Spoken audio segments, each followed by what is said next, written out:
Será que o Fed vai conseguir realmente fazer um pouso suave na economia, controlando a inflação e não gerando quebradeiras e grandes crashes? Será que isso é possível? É sobre isso que a gente vai falar nesse vídeo. E eu quero trazer vários indicadores para embasar essa minha visão.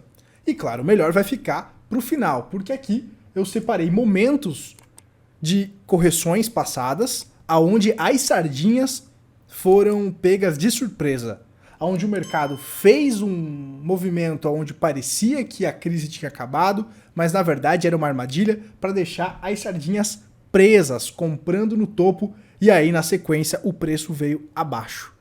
Que é muito parecido com o que está acontecendo agora. Será que esse movimento vai se repetir? Assiste comigo até o final, porque eu tenho certeza que esse vídeo vai valer muito a pena. Já vai deixando o seu like, compartilha para todo mundo aí nos grupos do WhatsApp, pra gente ajudar a mais pessoas não serem pegas de surpresa. Bora compartilhar a tela aqui então e vamos começar do início, né? Que é isso que importa, pessoal. Vamos entender então esse contexto. Porque o otimismo está tomando conta de Wall Street, dos investidores de criptomoedas, está todo mundo animado, todo mundo ganancioso. E tá todo mundo esperando então esse tal de pouso suave, que seria, como eu falei anteriormente, uma aterrissagem aonde você controla a inflação, que é o objetivo do Fed e dos bancos centrais, mas você não gera quebradeiras, como aconteceu, por exemplo, em 2008, lá que bancos quebraram e tal. Então você não teria essas quebradeiras, esses grandes choques, consequentemente, não teria grandes quedas também nas bolsas de valores, né? Embora as bolsas já tenham corrigido bastante, as criptos também, se não ocorrer um pouso suave, a gente poderia ver um grande crash, que ainda não aconteceu. David Kelly, que é o estrategista-chefe global do JP Morgan Asset Management, aposta que a inflação continuará diminuindo em 2023, ajudando a economia dos Estados Unidos a escapar por pouco de uma recessão. Ed Yardeni, o estrategista de ações de longa data e fundador de sua empresa de pesquisa homônima, está colocando as chances de um pouso suave em 60% com base em dados econômicos fortes, consumidores resilientes e sinais de preços em queda. A esperança é que, apesar do Fed ter aumentado as taxas no ritmo mais agressivo desde 1980, reduzindo seu balanço por meio de aperto quantitativo, e a inflação nos níveis mais altos desde os anos 70, a esperança é que a economia continue avançando. Essa possibilidade é possível, ou o cenário de aterrissagem suave é outro mito do Fed. É sobre isso, então, que a gente vai avançar aqui nesses indicadores, seus capitalistas. Esse gráfico que está aí na sua tela mostra o ciclo de alta da taxa do Fed com pousos suaves marcados aqui em laranja e também aqui os eventos que precederam esses movimentos. Então você percebe que sim, na história, no passado, nós temos movimentos onde o Fed realmente conseguiu fazer um pouso suave. Aqui, por exemplo, as taxas caíram absurdamente, né? Ele teve um pico aqui, depois ele abaixou as taxas aqui e não teve grandes quebradeiras, né? Então teve movimento sim que ele conseguiu fazer isso. Mas será que ele vai conseguir fazer agora? Esse mesmo movimento, seus capitalistas? Essa que é a grande pergunta, né? E a gente vai seguindo aqui então para tentar responder. Há outro ponto crucial em relação à possibilidade de um pouso suave. Uma recessão ou um pouso forçado. Esse sim é o movimento de grandes correções, de grandes quedas, de um crash. Que aí surge o tal do cisne negro. Isso ocorreu em 5 casos em que a inflação atingiu um pico acima de 5%. Esses períodos foram 1948, 1951, 1970, 1974, 1980, 1990 e 2008. Atualmente, a inflação está bem acima dos 5% ao longo de 2022. Nós estamos, nesse momento agora, com a inflação em 6,5%, se não me falha a memória, tá, seus capitalistas? 6,5%. Perceba que 2008, ela estava acima dos 5%, mas não chegou no patamar que nós chegamos agora, de 10%. Então, mesmo com a correção que teve, nós estamos ainda acima de grandes níveis de inflação que geraram recessões no passado. Que eram sinônimos, né, de uma economia aquecida. Por exemplo, 2008, a inflação aqui chegou quase nos 6%. Então, a inflação do pico, o pico da inflação que levou à crise de 2008 é a inflação que nós estamos agora, que está gerando um mercado eufórico. Reflitam sobre isso. Reflitam sobre isso. A inflação está arrefecendo? Está. Mas quando eu falo aqui no canal que ela está longe da meta ainda, eu não estou falando da boca para fora para atacar o terror de vocês. Eu só estou lendo os indicadores, só estou lendo o que a história me mostra. Se eu estou certo ou errado, eu não sei, eu não tenho bola de cristal. Mas lendo os indicadores, me parece que é muito precipitado achar que esse movimento acabou. Porque, olha só, lá em 2008, gente, que é o mais exemplo recente, né, que nós temos, a inflação estava em 6% no pico. Nós estamos agora em 6,5% acima do nível de 2008, com a correção que já aconteceu. Essa inflação elevada se assemelha a movimentos, por exemplo, lá da década de 70 e 74, que teve uma aterrissagem dura. Será que dessa vez poderia ser diferente? Com certeza, mas há muita história que sugere o contrário. Aqui, seus capitalistas, eu separei o Fed Balance Sheet, que é o balanço do Fed, para voltar nessa questão do pouso suave. Então, trouxe para vocês vários cases aqui de pousos não suaves, e principalmente os sinais de alerta surgem quando a inflação dispara, que é o que está acontecendo agora. E aqui nós temos o exemplo de um pouso suave em 2018. Como você consegue ver, está em laranja. O mercado considera isso como um pouso suave. Só que, o que foi essa treta? Em 2018, o Fed começou a elevar os juros. Aqui embaixo, ó, tá vendo o mouse aqui, ó?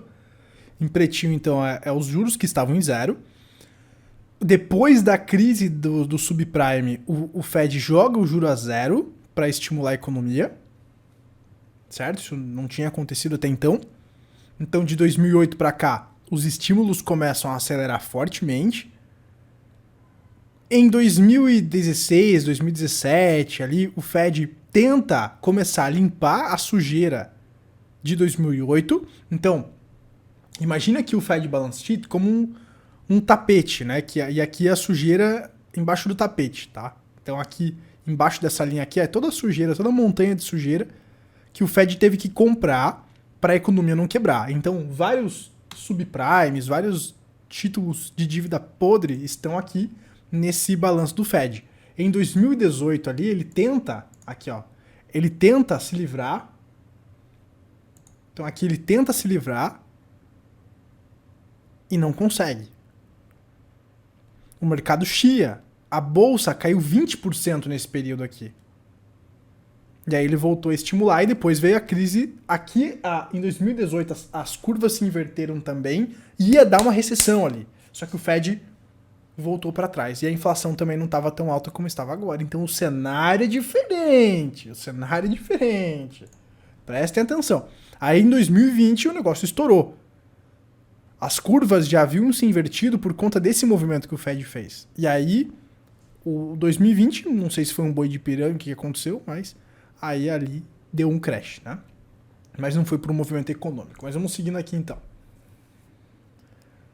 O Federal Reserve tornou-se ativo no final dos anos 70 sob o presidente Paul Volcker. Desde então, o Fed é responsável por repetidos ciclos de alta e baixa nos mercados financeiros e na economia.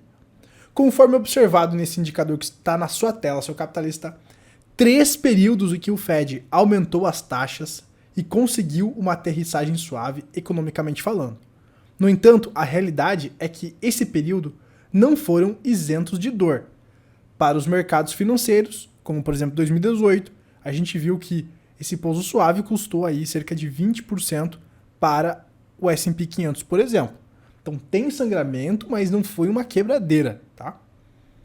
O gráfico abaixo, então, adiciona os eventos de crise que ocorreram quando o Fed aumentou os juros. Então, vários, né, movimentos, na verdade, não apenas os pousos suaves aqui. Aqui você vê em cinza, né, são os momentos de recessão oficial, os momentos de crise. E aqui eu quero destacar mais uma coisa. Eu já fiz um vídeo falando sobre isso aqui no YouTube e também eu já tenho uma aula lá no meu treinamento, o Clube dos Capitalistas, onde eu fui o primeiro do Brasil a falar sobre a falácia do pivô do Fed. Todo o mercado está esperando essa falácia do pivô do Fed e cuidado com essa ideia de que quando os juros começarem a cair, as bolsas vão disparar. Cuidado. Já tem aula lá no clube, quem é aluno do clube já entendeu a questão, tem vídeo aqui no YouTube falando, mas trazendo aqui rapidamente, repare aqui, ó, 2008, em cinza é o momento de crise, é o momento onde a bolsa aqui, ó, também corrige, ó. Vamos dar um zoom aqui para a turma ver, ó. Olha lá, ó. Aqui em 2008, movimento de recessão, a bolsa em azul está despencando e as taxas de juros estão despencando junto. Mas Gabriel, o meu youtuber falou que quando o Fed começar a diminuir os juros, a bolsa vai subir, as criptomoedas também vão subir. Calma lá, olha a história. Quando as taxas de juros estão caindo aqui, ó, perceba que a recessão está se instalando. O Fed trabalha atrasado. Quem é aluno do clube já sabe disso, né? Domina os ciclos, tá tranquilo, tá suave. Aqui, ó, a bolsa caindo junto, o juro também. Ah, mas 2008 foi uma exceção. Vamos para 2000, então. Vamos lá para 2001, crise das .com. A bolsa caindo, o juro caindo junto. Então, abram os olhos, tá, seus capitalistas? Abram os olhos. Eu sou o único do Brasil que tá falando com essa riqueza de detalhes para vocês. Aí a galera tá me taxando de profeta do apocalipse, tá? Mas eu só tô trazendo os fatos. Eu não tá só minha cara aqui, eu tirando dados da bunda. Eu estou trazendo os fatos para vocês. Daí você vai tomar as decisões que você achar cabível, né? Então vamos lá. A falência do Continental Illinois National Bank and Trust Company em 84 foi a maior da história dos Estados Unidos na época. E seu subsequente resgate deram origem ao termo grande demais para quebrar, que é justamente o nome de um filme também muito legal para vocês assistirem. O banco com sede em Chicago era o 7º maior banco dos Estados Unidos e o maior no meio oeste, com aproximadamente 40 bilhões de dólares em ativos, isso na década de 80. Sua falência levantou questões importantes sobre se grandes bancos deveriam receber tratamento diferenciado em caso de falência.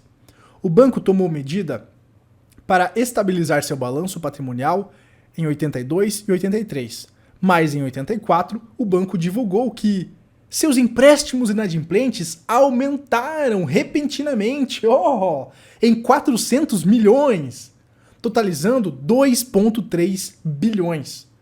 Em 10 de maio de 84, rumores de insolvência do banco provocaram uma grande corrida de seus depositantes. Muitos fatores precederam a crise, mas à medida que o Fed aumentou as taxas, os custos de empréstimos mais altos levaram à inadimplência da dívida e, por fim, à falência do banco. Então, quando a gente fala daquelas peças, das ordens das peças, da perda de poder de compra, que a poupança está caindo e a dívida está subindo, é sobre isso que eu estou falando para vocês. O sistema vai se fragilizando. Avançando para 94, encontramos outro evento de crise se formando quando o Fed aumentou as taxas. A crise do mercado de títulos de 94, ou o grande massacre de títulos, foi uma queda repentina nos preços do mercado de títulos em todo o mundo desenvolvido. Começou no Japão, se espalhou pelos Estados Unidos e depois pelo mundo. A preparação para o evento começou após a recessão de 91, quando o Fed baixou as taxas de juro para níveis historicamente baixos. Durante 94, um aumento nas taxas e a disseminação relativamente rápida da volatilidade no mercado de títulos, além das fronteiras, resultaram em uma grande liquidação em massa de títulos e fundos de dívida, pois os rendimentos aumentaram além das expectativas. A queda nos preços dos títulos foi desencadeada pela decisão do Federal Reserve de aumentar as taxas para conter as pressões inflacionárias. O resultado foi uma perda global de aproximadamente 1,5 trilhões de dólares em valor e foi um dos piores eventos financeiros para investidores de títulos desde 1927, a Grande Recessão. O problema com o aumento de juros, seus capitalistas, como sempre, é o efeito defasado. Só porque os aumentos das taxas do Fed não quebraram algo imediatamente, não significa que não o farão. A resistência a taxas mais altas pode durar mais do que o esperado, dependendo da economia ou da força do mercado financeiro. No entanto, eventualmente, a tensão se tornará muito grande e algo quebrará. É improvável que dessa vez seja diferente.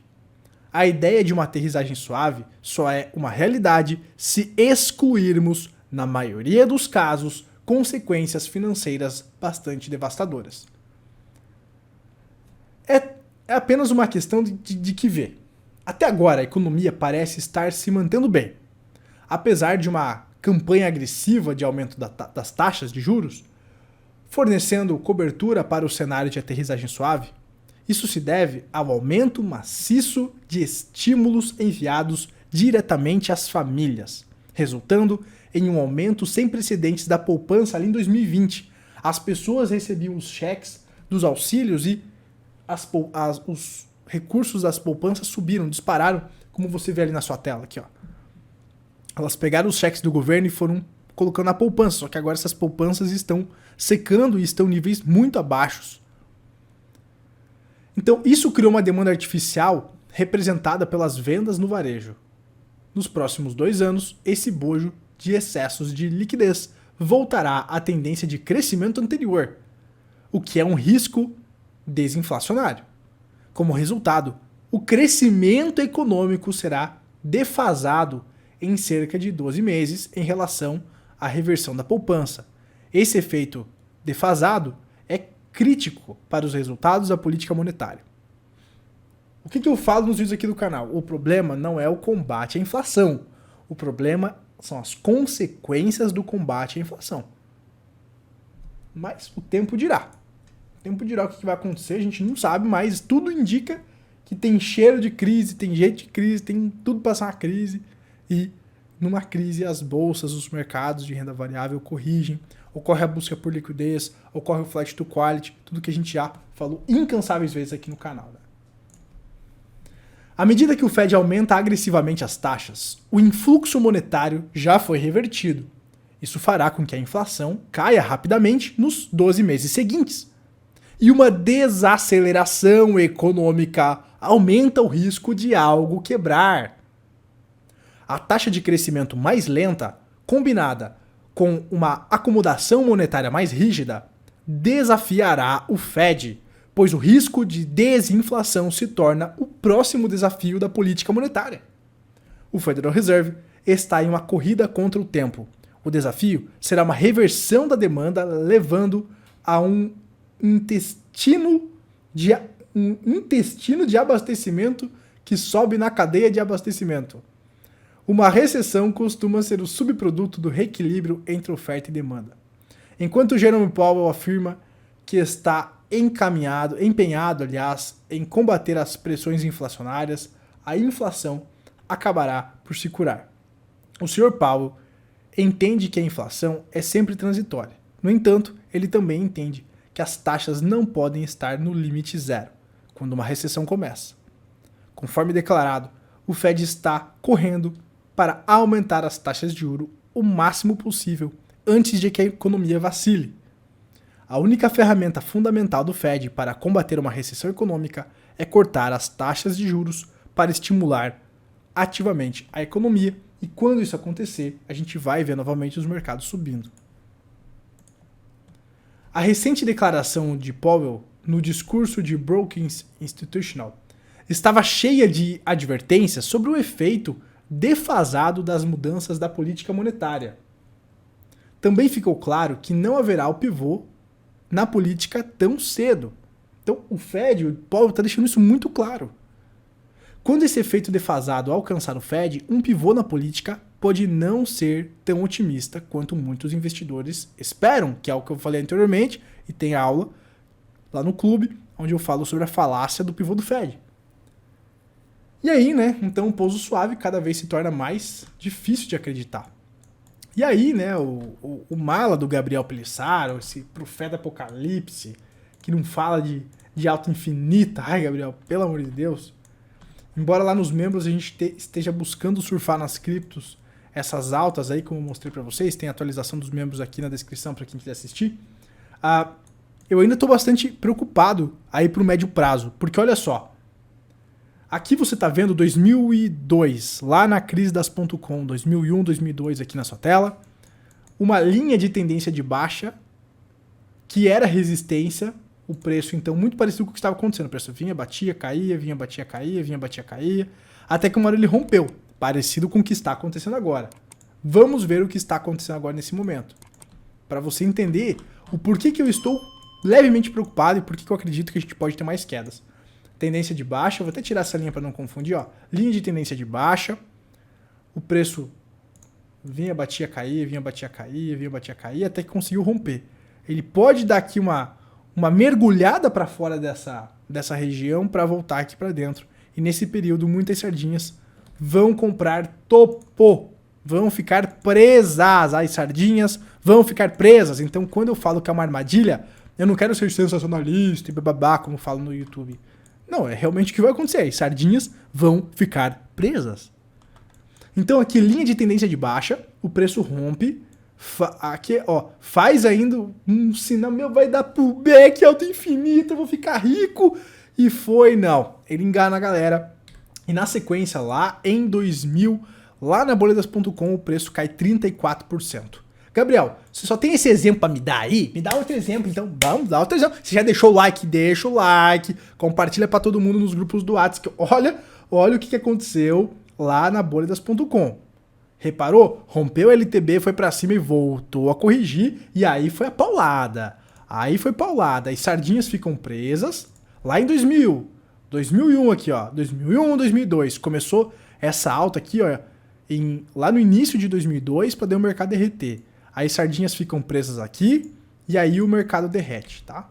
Então, tá visto aqui 2001.com. Agora eu vou dar outro exemplo para vocês aqui em 2008. Então temos dois exemplos para você. Linha de tendência de baixa novamente, o preço rompe, prende as sardinhas aqui acima. A galera achou que era alta infinita, mas não era alta infinita. E aí o preço cai. E aí quando o preço cai, meus amigos... E claro, esse movimento aqui tá no semanal. Isso aqui, cada candle desse é uma semana, cara. Meu Deus, como o ciclo demora. Eu entendo que vocês querem riqueza infinita, eu também quero. Mas o negócio você tem que tomar cuidado. Então cada candle desse aqui é uma semana, cara. Olha quantas semanas aqui, né? Então a gente pode ver o fundo do mercado lá para julho, agosto, cara. Então a gente tem um longo caminho pela frente. O que é bom, é ótimo. Se eu estou certo, se a análise que eu faço está certa, a gente tem aí mais 6 meses para trabalhar, para ralar, para fazer caixa e buscar o conhecimento, para aproveitar as oportunidades, para ganhar nas quedas e também ganhar com os rebotes. Então, eu vejo aqui esse movimento como algo muito positivo para quem quer mudar de patamar, para quem quer surfar os grandes ciclos e para quem quer se tornar um milionário junto com a gente e participar do churrascão dos membros e dos alunos, né? Que só vai entrar milionário lá no churrascão. Então, ó, trata aí que ainda dá tempo de você fazer caixa, formar um caixinho de oportunidade para comprar mais barato depois. Depois não adianta reclamar que o Gabriel não avisou, porque o Gabriel tá avisando aí há meses que pode dar merda, né? Se vai dar merda ou não, não sei. Mas me parece que vai. E aí, ó, depois então, lá em 2008 cai 45%, né, pessoal? Então o mercado estava corrigindo, ele rompe a LTB lá em 2008 também, igual aconteceu em 2001, e depois o mercado volta a corrigir. Prende as sardinhas e despeja. E agora, como a gente mostrou anteriormente, me parece algo muito parecido, aonde o mercado pode ficar aqui semanas, né? Pode até retestar em cima da LTB para daí voltar a corrigir, tá, pessoal? Ele pode vir até buscar esse topo aqui, ó, nos 4.300. Aí ele volta a corrigir. Será que é isso que vai acontecer, seus capitalistas? Só o tempo dirá. Isso pode demorar meses ainda. E vai ser complicado aguentar essa euforia maluca, né? Então, fiquem espertos aí que são movimentos que podem demorar ainda semanas, né? Meses ainda. Eu acredito que o fundo, tá? Agora a minha bola de cristal ativada, o fundo vai ser lá por julho, agosto desse ano de 2023. Para você que quer continuar maratonando os vídeos aí, tem esse vídeo onde eu provo, né, que o S&P está caro, o S&P tá caro. Você quer assistir? Tá aí, ó, S&P ainda está caro, 18 vezes estimativas de ganhos. Então tem mais vídeos aí com indicadores, eu não tiro as informações da minha cabeça, sempre trazendo indicadores para vocês de graça. Então deixa seu like aqui embaixo, compartilha para todo mundo nos grupos do WhatsApp e a gente se vê na próxima. Tchau, tchau, seus capitalistas.